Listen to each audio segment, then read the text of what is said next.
things.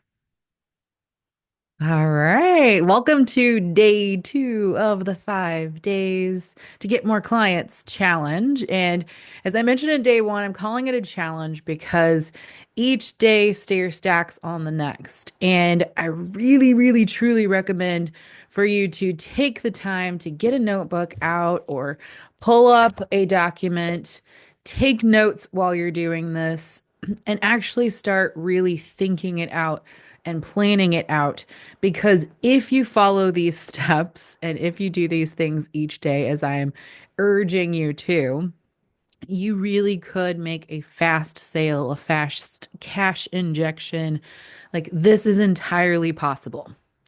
Now, that being said, just a reminder that this training is also keeping in mind that you have an offer that you've sold before or will sell, and you know who your target audience is. Now, what we covered in day one is we talked about choosing an audience that is actually ready to buy and not someone who is in the I don't know, unaware phase, and you've got to educate, educate, educate to get them to a place. In our standard marketing, we play that long-term game, but in this training, we're talking about short-term gain sales. All right. So, what we cover over the 5 days. Day one, we covered that one key to fast sales, which I just reminded you of. Two, we're talking about sparking conversations because, as I lightly mentioned yesterday, these sales are happening in the DM. They're not happening through some elaborate funnel that you're building out. And trust me, there's nothing against those because I build them. I build them for clients and they do work. But again, there's a lot more strategy to that. And you don't have to have that to make a sale. I'm always going to be super honest with you here. Day three, so tomorrow we're talking about showcase value. And what that really means is we are building out your replacement for the word discovery, but a call where you're going to provide someone really quick value that you're going to follow up with them in 24 hours and get to that 4-part pitch. And then we're going to go over some sales strategies to get them to yes on day five to help continue to build up that confidence in sales because, and I'm sure you all know this, a lot of times for most people, sales is a mindset issue. And I say that again with all the love and experience of it because I remember back in the day, and this has probably been close to 15 years now, if not more, but I was selling Mary Kay and I was selling Arbonne and I was doing all these things, and they would give you these amazing scripts. And I'll be honest, like some of them were really good. And I look at them now and I'm like, man, or I think back to them and I'm like, those were really good. But I had such blocks around even utilizing the scripts. And some of that is because we didn't get to role play them out. I didn't get to understand sales and understand conversations. And I didn't get to understand buyer psychology, which is why I love to inject that into what we're talking about each one of these days because it is so important, especially for us women as we implement sales. So, just a reminder, this is 30 minutes. Dedicate the time. There's probably about 30 minutes of homework afterwards. And we can do some of that troubleshooting live if you're on the live call. If you do need the replays, you can catch the replays for $27. Let me know if you need that link. You can also join the Business Growth Lab membership, and you'll get that included within your membership, and a whole lot more. All right, so day one, let's talk about what we covered real quick. The unaware phase, the aware but not ready to buy. So most people, I see a problem. People get stuck in phase one and two or stage one and two. And what we're really focusing on is seeking solutions people and ready to buy people. So level three and level four. Okay. We're keeping that in mind. Now, day two, where we're at today. Today, we're talking about sparking the conversations. So on my screen, you'll see selling versus solution selling. Now, how a lot of us women will put it, there's bro selling, and then there's feminine selling is how we typically are wording it nowadays. And bro selling is a lot of pressure, right? We think of that used car salesman, and some bro selling is not as cheesy as used car salesman stuff. But it is a lot more pushy. And I do think there are certain aspects of it that are really great. However, for most of us women, it feels unauthentic. It feels pushy. It feels like I'm just in it for the money. And so we do want to take the confidence level from that. We do want to take this aspect of having a streamlined process that works. We want to take those aspects. But as we get into solution selling, which is where we're going to have more conversation, we're going to, in some of our terms, for those who are not that great at this or they're still have a lot of fear around it, it could be being nosy. And that's how I used to view it. Is I was like, oh, I feel like I'm gonna be far too invasive asking them all these questions. Like it still felt like bro selling to me back in the day. But as I really started stepping into the role of being the professional, I had to ask questions to help guide them from where they were into them seeing that they have a problem, right? And even if they know they have a problem, to be able to discuss it, to bring up the pain points, but also to look at what life can be like in the future. I started shifting into this more as I started selling personal training. It didn't happen at first. Okay. At first, it was these people had real pain points. These people were on the verge of heart attacks. These people were in extreme physical pain. And even when I was doing physical therapy with people, once I got into the clinical stage, and I was telling them what they needed to do, and they weren't doing it. So I had to start getting harder with them. And I did that out of love to help them get to the transformation that they needed. So I say that because again, I want us to like be able to shift that lens in which we approach. But today's conversation is really sparking that conversation with them. So let's dive in to prospecting. Where are we going to find our people? So the number one thing is I say make a list if you don't already have one. Make a list right now of all the communities that you are in. And the ones where you're actually showing up in are the ones that I really truly mean. So, for example, I was a member of NABO, National Association of Women Business Owners. And as I made that list, and then we created the WOA network, and then I was going to a couple other like local networking groups, and I had a couple online Facebook groups that I had like memberships of where I was subscribing to be in. List those first. These can also be like your church. If there's a neighborhood association, is there a local chamber that you're a member of? So those can be those. So that's going to be your first tier list. Your second tier list is going to be the ones that are available to you, that you have access to. And I say this because these are the ones that you already know. And when we want to make sure that we have those top of mind. For example, when I started doing this, I was like, wow, yeah, I've got some really great communities that I'm not really fully taking advantage of. I'm not following up with. I'm not reaching out to see if I can have a coffee chat or a virtual coffee chat. I wasn't showing up to all the meetings. And that gets harder when you're a member of like so many different ones. So we are going to work on long term. I always feel the need to like mention these things is long term, you do want to look at the ones that you want your top three to be. Your top three, and you're going to poke a little bit at them and see where your people really are, which is what we're going to talk about next, and which ones you can actually utilize. And then there's going to be like another layer to that of ones that you can go to occasionally. but we want to make sure that we're getting the most. And I loved this question. I had this question when I was in a mastermind, and someone was like, I'm investing in the chamber, and I'm investing in this group, and I'm investing in that group. And I feel like I just want to drop all of them and start from scratch. And I was like, whoa, whoa, whoa. Which ones are you utilizing? Which ones are you more likely to utilize? If you could just pick two this next 6 months or this next year to really fully dive into, and the reason I say that is because the more you show up, the more you have a familiar face, the more you're going to build trust. But again, that's long-term strategy.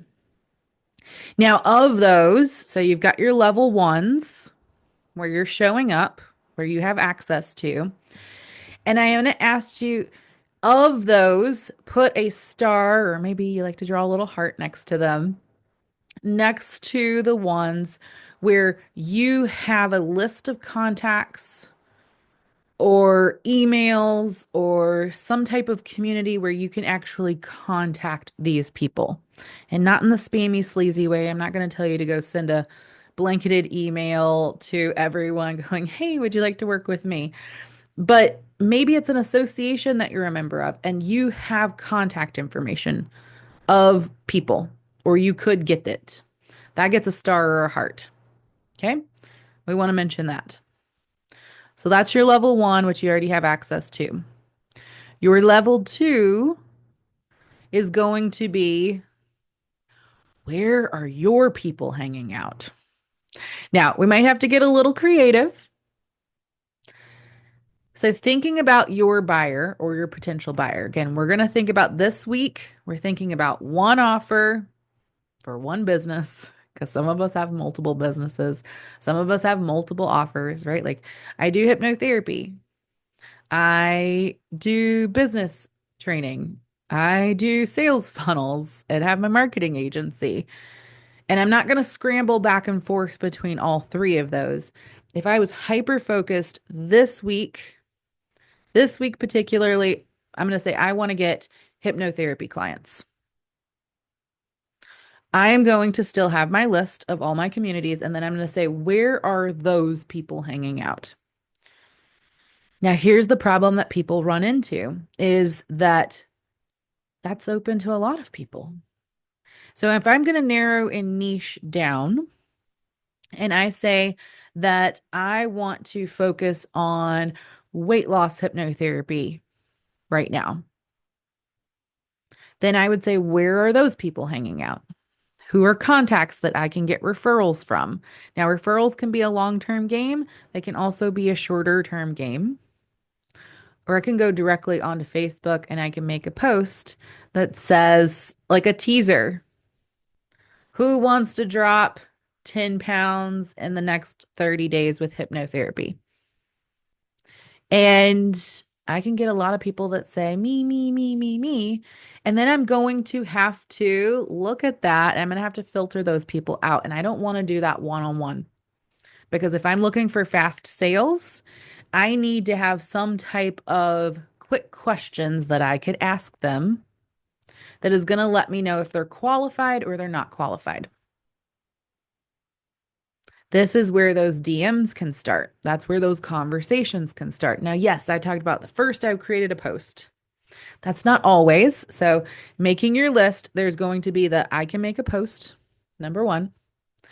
Number two is I can go find them in groups. And like we talked about yesterday, I can see who's complaining, who's seeking solutions. And if we look at top things that people want solutions for, health, weight loss is definitely a big one of those. Making money is definitely one of those. Saving time is one of those. And overall, they want to raise their status, which money helps them do, health makes helps them do. It makes them look better. So, as we're positioning ourselves this week, I want you to ask yourself, which one of those is the ultimate goal of your clients or potential clients? Because that's where we're going to put ourselves in one of those buckets as we are talking to them and having the conversation. Okay. And we're going to keep that in mind for tomorrow as we're building out our call as well. So, looking for those people in stage 3 to 4. Now, where to find these clients, as I mentioned, communities that you're in. It might be a networking event. If there's networking events that you can attend within the next few days, that could be one strategy. But I don't want you to skip over the fact of like DMing people or sending them a genuine email, sending them a genuine DM as well. I really like to take an approach is I find them on social media or I literally find them on social media and then I click on their profile. And then I go and see what they've been posting. Most people's are public and you can see quite a bit. Give some love on their content. I think I mentioned this yesterday. Like, give some love on their content. That means like it, heart it, all that stuff. Leave a genuine comment. And then today, so hopefully you had your list yesterday of like some people that you can do this for. You might have already started doing it. If not, then start doing that today. And then today, you're also crafting some messages that you could send to them. You might go ahead and send them today too. So yesterday was given a little love. Now you're going to send them a DM. And sometimes it's helpful if you're not already friends with them to send them a friend request. If you're on Facebook, it's kind of in that in between. You can send them a friend request and most people will accept it. On LinkedIn, you can definitely send a connection request and people will approve it. They've never met you, don't even have someone in common. It's really common on LinkedIn for that to happen. Instagram, you're not friending. You can push the follow, you can send a DM. It could still land in the spammy folder, but Facebook is where the majority of people are. I mean, it's a ridiculous number. It's like 80 to 90% of the world's population is on Facebook. So it's pretty amazing. Uh, Go there, function there. All right. Unless you've got a really young crowd. Past clients. I got to mention this. Follow up with past clients. That is the best place to start. I know not everyone has the past clients to follow up with, but check in with them. See how they're doing. See if they have any needs. If they need something updated, if they need a reprogramming, right? Like for hypnotherapy, if there's a new block that's come up for them, if you're a coach, do they need a refill? Do they need and if you do not have a list of past clients, see if you can find that or start creating one. You can also ask them for referrals. It's easy. But the majority of us, one, don't track our past clients or feel like, yeah, that's already been done and they're not going to want me again. Or that's already been done and I don't think they'll want to work with me again. And like all this doubt will come in play. But that's number one. If you write these things down, put number one next to past clients, really. Social media is another easy option, but I see a lot of people use that as the easy option. You can post on social media, but for each person that likes your post, send them a message. For each person that comments, send them a message. And there's going to be lots of people who are going to see it, but they're not going to do anything. They're not going to react. Any of your social media, the goal is to get in the DMs. And then, of course, in your communities, if you have not engaged with them in a while, send them a re-engagement note of some sort, right? If I want something from someone and I haven't talked to them in a while, and like my first message is like, oh my gosh, let's jump on a call. I need to tell you about something. They're gonna be like, hey, hello, where have you been? Like, aren't you gonna ask me how I am? So make sure that you have that re-engagement. And so that could be just step one. You're just saying, hey, I saw your post on X, Y, and Z, and I just wanted to say it's so great to see you. Or I see your posts all the time and I absolutely love them. Like give them a compliment or just check on them. Okay. So no, and I say cold DMing because even if you've ghosted them for a while, don't cold DM. Okay. And you'll see the action item here. Spend 10 to 15 minutes looking through Facebook, LinkedIn, networking, anything that you have access to. And again, like we did yesterday, keep noticing those signs. This should be a daily, every other day, weekly at the absolute most thing that you should be doing. So, as I just mentioned, have that personalized outreach.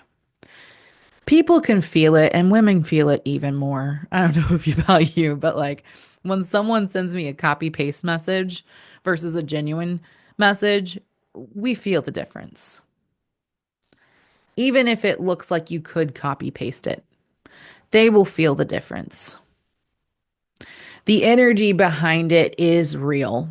Just like they've done scientific research, believe me, they have, and more than one case study of women standing and measuring if they can feel people staring at them from behind a window, from behind a mirrored wall, from across the room, and women feel it. They're real science research. So we're going to feel it from the message itself. So, as I just mentioned, make sure it's personalized. Now, I do want to mention my Business Growth Lab members, you all do have access to this already, although I can drop the link for you to get it really quick again, where it's literally you just enter your email and it pops up. But it's 5 scripts and there's variation of different ones. So it's like after a networking event, reaching out to them to connect. Schedule coffee chats. Those are totally fine just to catch up. Just say, hey, I'd love to schedule a quick, and make sure you be specific. I'd love to schedule a quick 15-minute catch up call, or I'd love to schedule a 30-minute catch up call, or a 60-minute catch up call.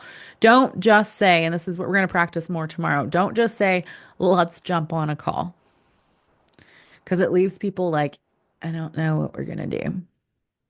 So we want to be specific. So those scripts will really help you nurturing the conversation. So if it's a post where you're seeing the post and someone has clearly said that they're like, I have a problem or I'm looking for something, your DM is going to start with acknowledging their problem. So if you saw it in a Facebook group or somewhere, first start with where it's coming from. Okay. So, hey, I saw your post in XYZ group. I see that you're having problems with X. I'd love to provide a couple solutions, or I'd love to provide you value. And then ask them an open ended question. So, how long have you been struggling with that? It's not a yes or no question, it's a like bigger question. What things have you tried? Because you need to see if you're going to be able to be a solution to their problem. This is also really great market research that I would highly recommend that you have this beautiful spreadsheet that we talked about yesterday with their name and their link. And then you're going to have core questions that you're going to ask in the beginning. And normally it's how long have you had this problem? In some way, shape, or fashion, you're asking that. And now we have, which we didn't have, a few years ago, but ChatGPT can help you out with this. Be like, hey, I'd like to ask this question because I need to know this. Can you give me 5 different ways to phrase this question? Okay. So that could be your question one. And then you can record in your spreadsheet what people are saying. Now you can just summarize it. Like, for example, one of the things with weight loss, they'll be like, I've tried Weight Watchers. I've tried ordering pre-made meals. I've tried meal prepping. So, like, I could list those things out. And maybe I even have check boxes where I check it for each person and create this little survey that I'm collecting the answers to. And before long, I'll have a whole trend and know exactly what all my ideal person has done. And then you can guide them towards action. So, booking a call would be what we're going to create tomorrow, or you can have a free resource. Now, when I say offering a free resource, do not go and create a whole ebook. Okay. Don't do that. This would be a one pager with maybe it's like the top 5 books that are going to help them with this problem. Or maybe it's like a 5 tips, something super easy that you could make. And I'm going to say an hour or less, but really 30 minutes or less. ChatGPT can help you.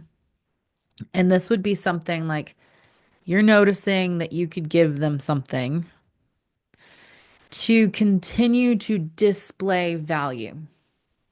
You want to build trust, okay? Like repeat this in your mind with me. People buy from people they trust. People buy from people they trust, right? I went to the Bourbon Bags and Bling and I was eating and got to really know one of the panelists, which I didn't know it at the time when I was talking to her. And I was really getting to know her and just loved once I found out her story. And I was like, I've never even had bourbon before, but I want to go buy her bottle of bourbon and I want to go follow her and support her because I've had the moment to build some trust with her. So people buy from people they trust. So make sure you can either take a screenshot of this, write it down, but this is going to be a key framework that you are going to utilize when you are sending these DMs. So I just want to mention this because this is actually a slide from a future presentation for this week, but I felt the need to add this back into today. The average consumer requires 8 to 12 touch points. So that's that. I liked on your post and I left a comment. I sent you a friend request. I sent you a message. Like these are all touch points. This is I asked a question. I provided you a tip. I invited you to my group. They want 8 to 12 touch points. Again, the market is saturated. That doesn't mean that you can't do this. It just means they have a lot of noise in front of them, and you're going to need to stay top of mind and you're going to have to build the trust.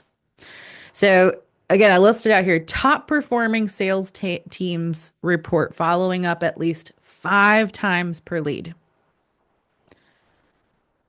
What if that's every day in a very nice, gentle way? Just liking their post, commenting on their post.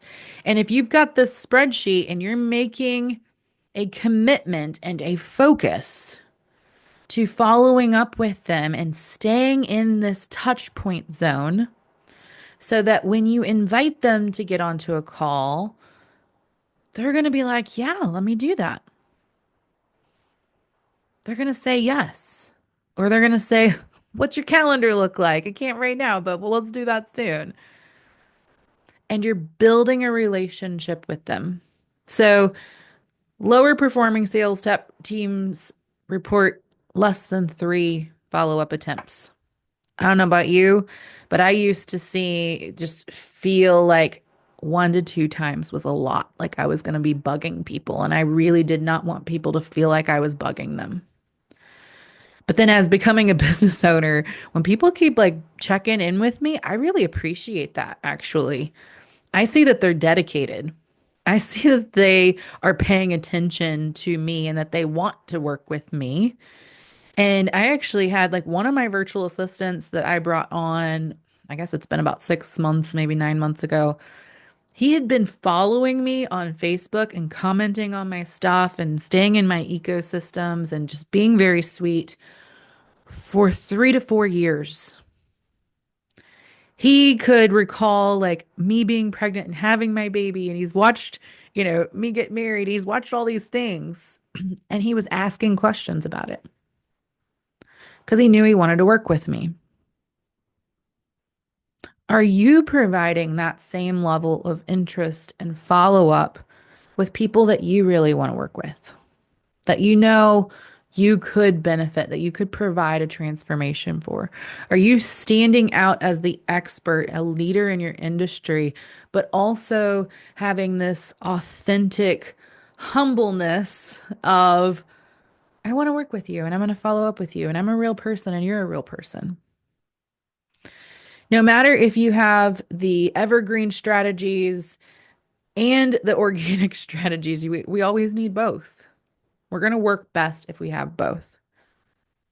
So I ask you, honest, rate yourself, write it down. How many times are you typically following up per lead? And maybe you're like, yeah, I do follow up 5 times, but is that like over 2 years? Or is that like within 3 months? Like, what does that time frame look like? Because we want to accelerate that in this condensed time, or like what does they say, collapse time, and make the results happen faster. So again, we mentioned you can give them something of value. I do just want to mention resources that you can create. That could be a PDF, like I mentioned, like a quick one pager, which also could be a cheat sheet or a checklist. It could literally be sending them a blog post or an article that you've already written, or you can write and put on your blog and then send them. It could be a video.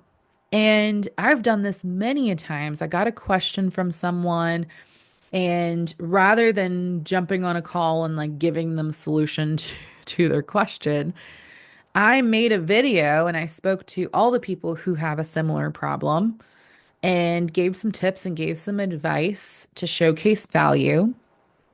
And then I put it on YouTube and then I sent them the link and I posted it in my group and I multi-purposed it. And that has helped people numerous times. So, want to tell you what that could be. That's something quick that you could make. So, here's your action items for today from lesson 2. Identify what communities and groups that you have access to. Identify where your potential clients hang out in person and online. And think simple. Simple scales, not complexity. Complexity keeps us trapped in chaos. Okay? Complexity, chaos, simple scale. So those are the ways that I remind myself every time I start to overcomplicate something and like calm the chaos. We do not want chaos. We want simplicity. So if it's starting to feel difficult, how can I make this simpler? What would be an easier version? And then craft your sample reach out message and conversations. So what I recommend doing is I love role playing in my head. And it's like, well, this is what I think they would end up saying. And I can play the like super optimistic, they would say all the perfect things. And then I can be like the grouchy person who has all the nagging questions and just like battles me on it all. You're going to want to find that in between person because that's the realistic. Although doing both, all of those is also great exercises too. And it can be really fun. Don't just do it in your head though, which is what I used to do all the time. Like actually write it out and how you would respond to that.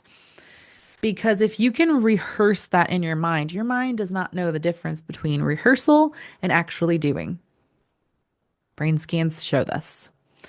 And this will build your confidence and your resilience as you then go out to have those conversations. You can also be more strategic in how you would answer and what you would give them, and run through a couple scenarios. If you've got person A and you're going to describe who is person A,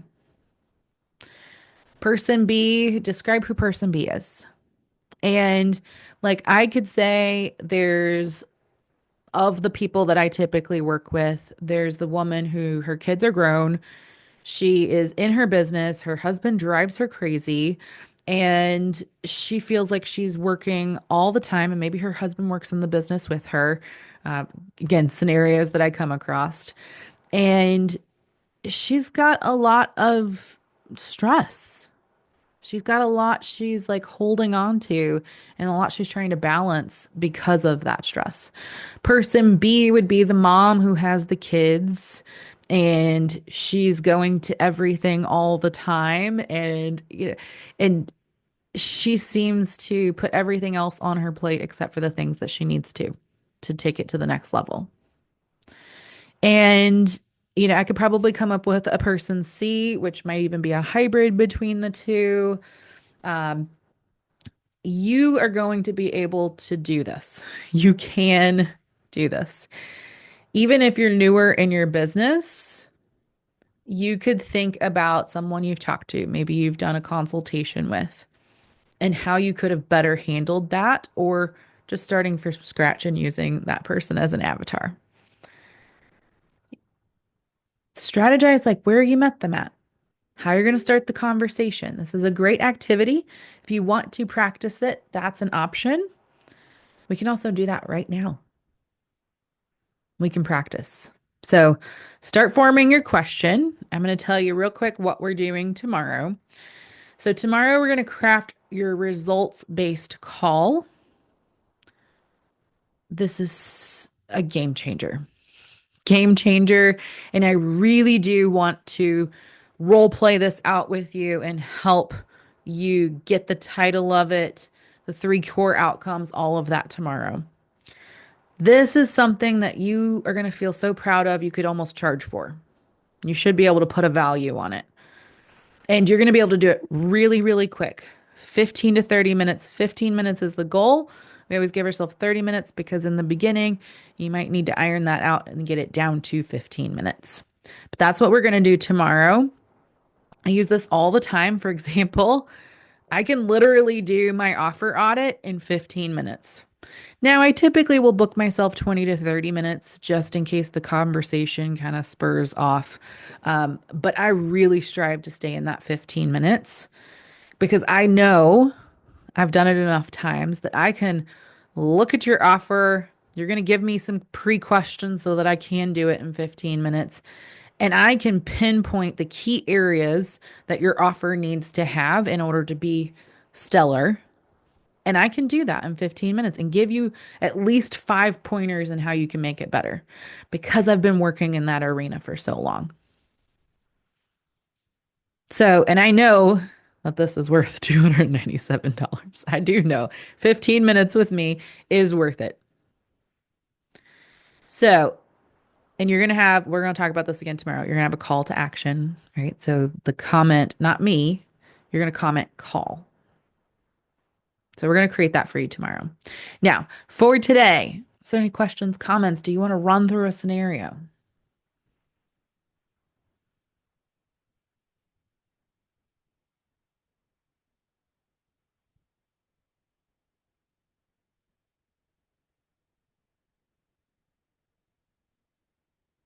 Nope. All right. So, Business Growth Lab, we've got VIP support challenges. We've got resources. We've got a portal. We've got a private community. It's the accountability. So, just for example, co-working sessions. I remember I was like, really? Like, we're just gonna sit on I remember the first time I heard about this, like, we're gonna sit on a call together and do work together? Like, why wouldn't I just sit down and do the work? But it's holding that space, holding that to say, okay, choose one thing for the next 20 minutes and get it done.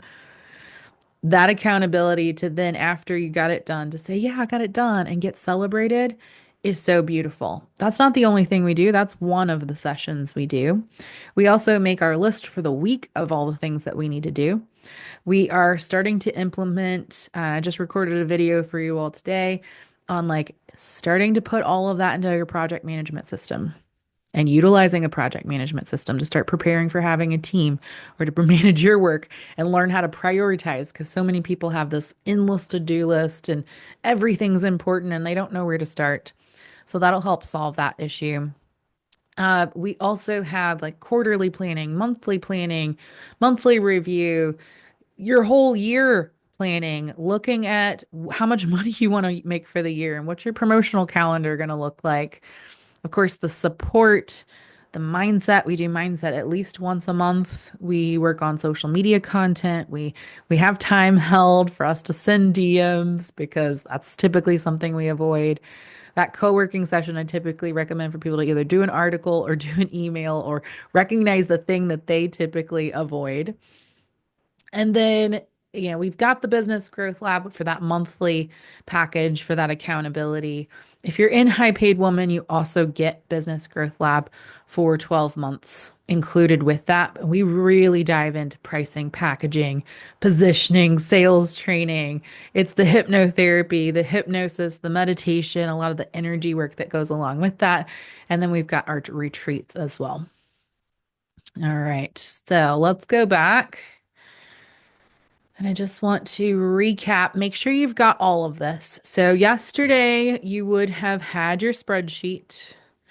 We really want to get that spreadsheet where, like, there is a pipeline almost of check boxes that you're going to complete. Checkbox one is you're going to give some love to their social media, send them an email, something like that, depending on which, if they're on social media. Step two is going to be sending them a DM, and that can be a, hey, how you doing? Or it could be a, I noticed you have a problem. Let me give you some value. Can I offer you some tips? Can I offer you a free resource? Would you? And then leading to, can we get on a call? Here's my call, which we're going to develop tomorrow. What the game plan is they are going to book a value-based call with you, and you are going to schedule a follow-up call within 24 to 48 hours. In that follow-up call, and every once in a while, I will recommend that you just go ahead and do it all in one call. I normally recommend, though, that you do a 24-hour follow-up call. You're going to book that, schedule that on the call with them before you get off. And you are going to send them a reminder email. You're going to be on that call. If they don't show up on the Zoom, you're going to be calling them on Facebook Messenger. Like, you are going to get them in there, and you're going to get a yes or a no from them. No maybes. We get a yes or a no. There might be a not right now. That's okay. And then if they say not right now, we're going to say, okay, when am I going to follow up with you? Are we following up in a month? Are we following up in 2 months? Are we following up in a year? But I want to schedule a follow-up call. So we'll work on that. We'll talk about the 4-part pitch, and then we will work on those closing strategies, which I just mentioned a few. It prevents us from having to have that pushy conversation, because there's people that I have genuinely wanted to work with, just wasn't the right time.